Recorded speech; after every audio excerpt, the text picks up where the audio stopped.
जय हिंद साथियों विराट ज्ञान में आपका पुनः स्वागत है। साथियों आइए देखते हैं बिहार विद्यालय में स्वास्थ्य और कल्याण, ये तीसरा मॉड्यूल है और आप देख रहे हैं कि इस मॉड्यूल का मैं 95% कंप्लीटेड कर लिया हूँ। कंप्लीट हो गया मेरा 95%। अब प्रश्नोत्तरी की बारी है, तो चलिए प्रश्नोत्तरी में किस प्रकार के प्रश्न पूछे जाते हैं उसके सवाल को देख लेते हैं। चलिए शुरू कर।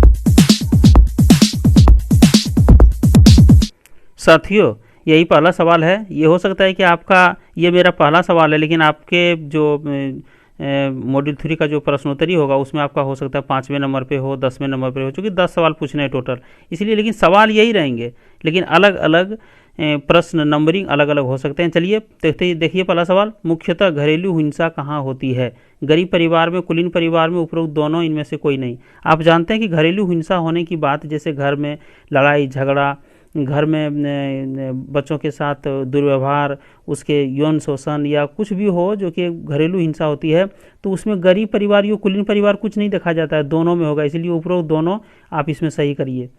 अगला सवाल है, इस आसन को पहचानें। इस आसन को भुजंगासन कहते हैं इसको। अगर इसी में पैर को और मोड़ लेता ना तब हो जाता धनुरासन, लेकिन ये है भुजंगासन। इसको याद रखिए, चूँकि पिछला जो आप वीडियो देखे होंगे इसका मॉड्यूल 3 का, उसमें सारे आसन के बारे में भी बताया गया है। सभी भावनाएं, मतलब जिस प्रकार की भावनाएं हो उस सभी भावनाओं को व्यक्त की जानी चाहिए, दबानी नहीं चाहिए, इसलिए पहला होगा। इसे आप पहला, ये जिसके टिक हम लगा दिए हैं, यहाँ पे कलर भी देखिए ग्रीन हो गया है। अगला देखिए, किस आसन में बाहें ऊपर की ओर खींची होती है? हस्तोत्तासन में। हस्तोत्तानासन में। हस्तोत्तानासन में क्या है कि हाथ को आप ऊपर खींच करके आसमान की ओर फैलाते हैं, इसीलिए धनुरासन में क्या है, इसमें पैर पीछे तरफ से खींच करके धनु जैसा बनते हैं, इसलिए पहला होगा। इसे पहला आप ठीक कर। संतुलित आहार से क्या तात्पर्य है? आप जानते हैं दोस्तों कि संतुलित आहार में उचित अनुपात में प्रोटीन, कार्बोहाइड्रेट, वसा, विटामिन का समावेश होना चाहिए। सिर्फ विटामिन खाएंगे, सिर्फ विटामिन या सिर्फ कार्बोहाइड्रेट लेंगे, सिर्फ खनिज लेंगे तो हमारा संतुलित आहार नहीं हुआ, इसलिए पहला है, टिक कर लीजिए।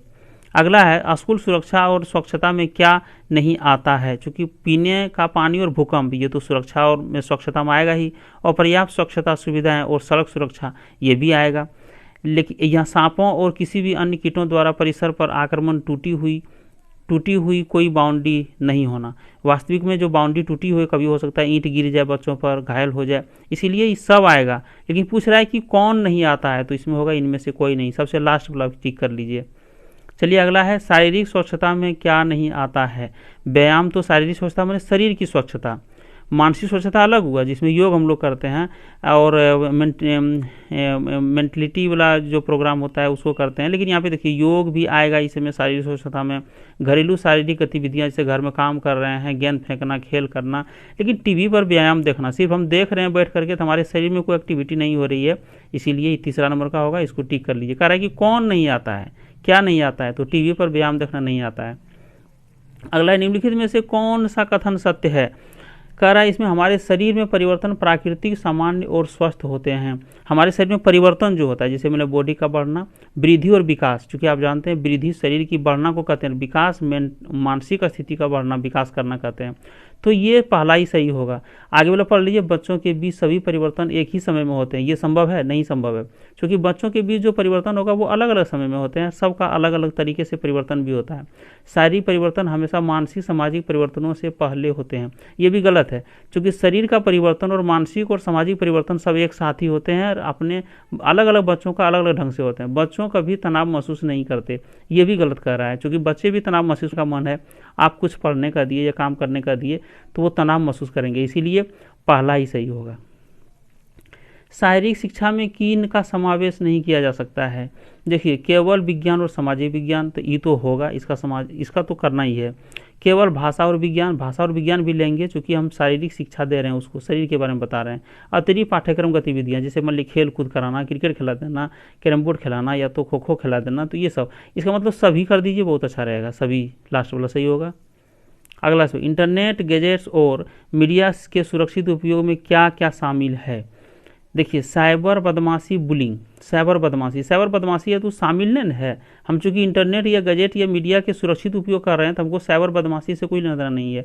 उसको जो है अजनबियों के साथ व्यक्तिगत विवरण साझा करना, कोई अनजान व्यक्ति है, मान लिया अमेरिका का कोई व्यक्ति है, उसके साथ अपना बता देना कि मेरा घर यहाँ है, ऐसे है वैसे है, हो सकता है आपके ऊपर हमला कर दे, इसीलिए ये भी गलत है, चूंकि हम सुरक्षित उपयोग की बात हम कर रहे हैं, तो ये शामिल नहीं होगा।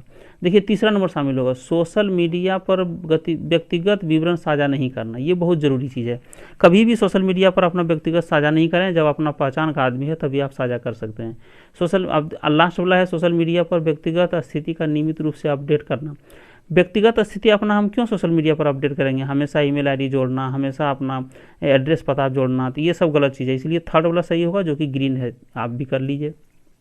देखिए हम 10 सवाल थे, 10 को हमने अटेम्प्ट किया और क्वेश्चन स्किप्ड 0, एक भी हमने छोड़ा नहीं। अब सबमिट पर जो ही क्लिक करेंगे तो देखिए हमारे पास क्या आएगा, हमने स्कोर प्राप्त कर लिया है 10 में से 10 प्राप्त किया, टोटल मेरा सही है। अब जैसे ही नेक्स्ट पर क्लिक करेंगे, देखिए यहाँ नेक्स्ट लिखा हुआ है सर्टिफिकेट एक्सपेक्टेशन एंड असिस्टेंस, इस पर आप जैसे ही क्लिक करेंगे तो यहाँ पे जो है सो आपका लिख देगा कि congratulation on completing the course.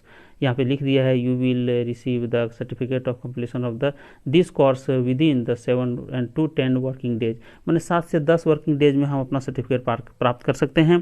तो चलिए साथियों, इसी तरह से आप यहाँ जो है सो अपने चैनल पर जाकर के और मॉड्यूल 3 को आज कंप्लीट कर लीजिए, चूँकि इसका डेट जो है सो 30 अक्टूबर तक ही है, इसीलिए इसको बहुत ज़रूरी है कर लेना। तो करके और अपना खुशी से रहिए, सारे सवाल को अच्छी तरह से आप हल कर लीजिए। जो मैंने सवाल अभी हल किया एकदम सेम सवाल रहेगा, खाली नंबरिंग अलग अलग रहेगा, तो आप हल कीजिए। और इसी तरह वीडियो पाने के लिए हमारे चैनल को सब्सक्राइब, लाइक और शेयर कर लीजिए। जय हिंद साथियों, नए वीडियो के लिए जय भारत।